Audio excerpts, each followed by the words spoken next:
If you're looking to make a meaningful change for the first time, so whether that's a diet for your holiday or you just want to get in better shape and live a better life, this video is going to be here to make nutrition easy and simple for you so you can be successful.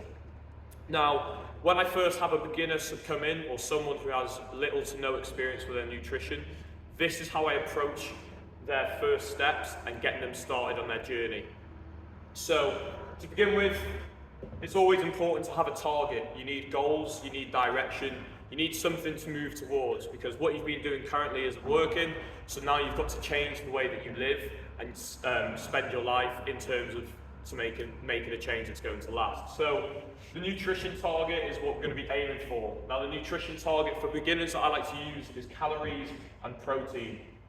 So calories being the total amount of energy that we need, and then protein being the amount of that source, so the amount of amino acids that we're trying to get in for muscle building and repair purposes, okay?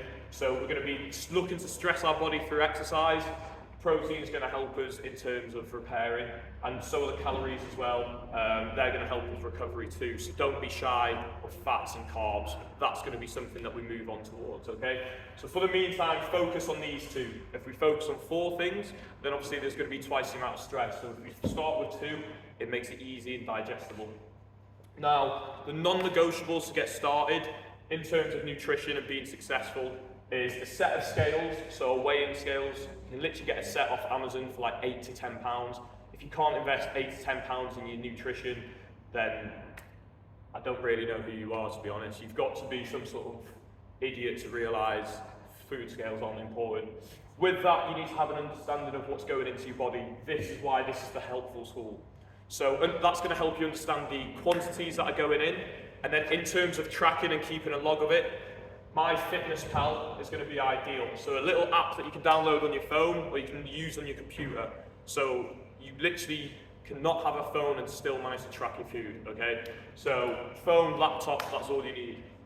Now, with these, we've got 4 points that I want to cover. So when you're tracking your food, track it in grams. So 150 grams of chicken breast or 300 grams of rice, so on and so forth. Keeping it in grams is going to be really translatable because you're going to get your goals set in grams for your macronutrients. So it's quite easy for everything to share a meaning if you keep the metrics the same.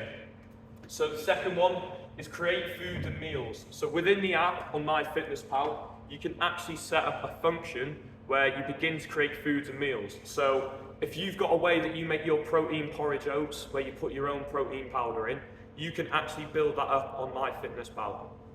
So there's a certain page where you can search for foods, and then from that you can go on to My Foods, create a food, and then put in the actual nutritional value of a food, and then from that you can also go to My Meals, create a meal, and then add all these foods in together now. So then create the meal that you want. So if you genuinely don't have anything or can't find it on the app in terms of the food that you have, you can create it from scratch all the way through with a little bit of effort.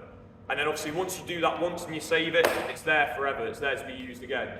So this is why starting off with high standards is going to set you up really successful, because you're going to keep that standard throughout, you're going to have everything that you need in your arsenal ready to use at any given moment.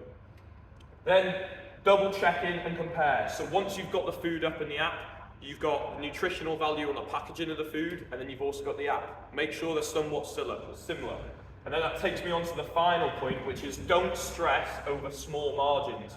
So if you've got a packet of chicken breast and you've scanned it, you've put it in the app, and the protein's down by 1 gram or off by 1 gram, don't stress about it. It's 1 gram of protein.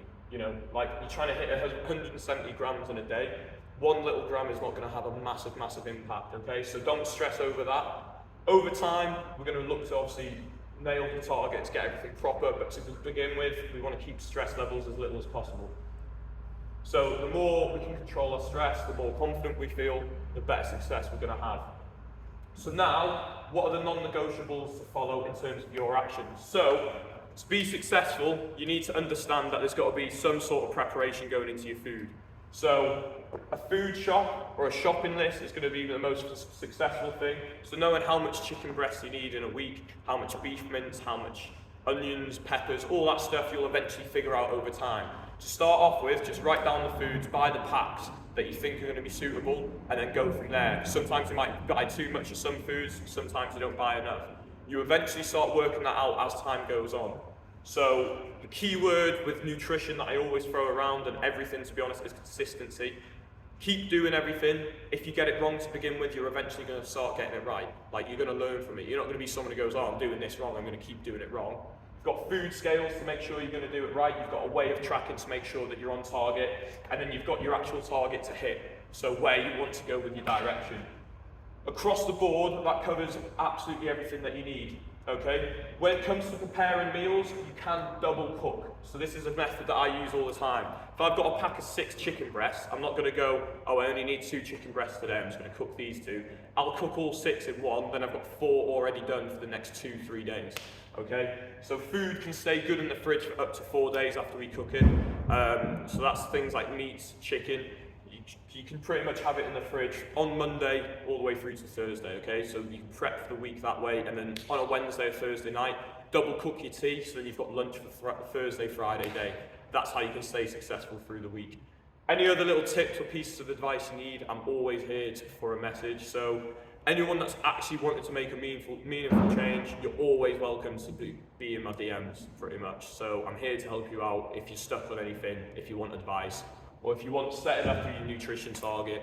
So don't be afraid.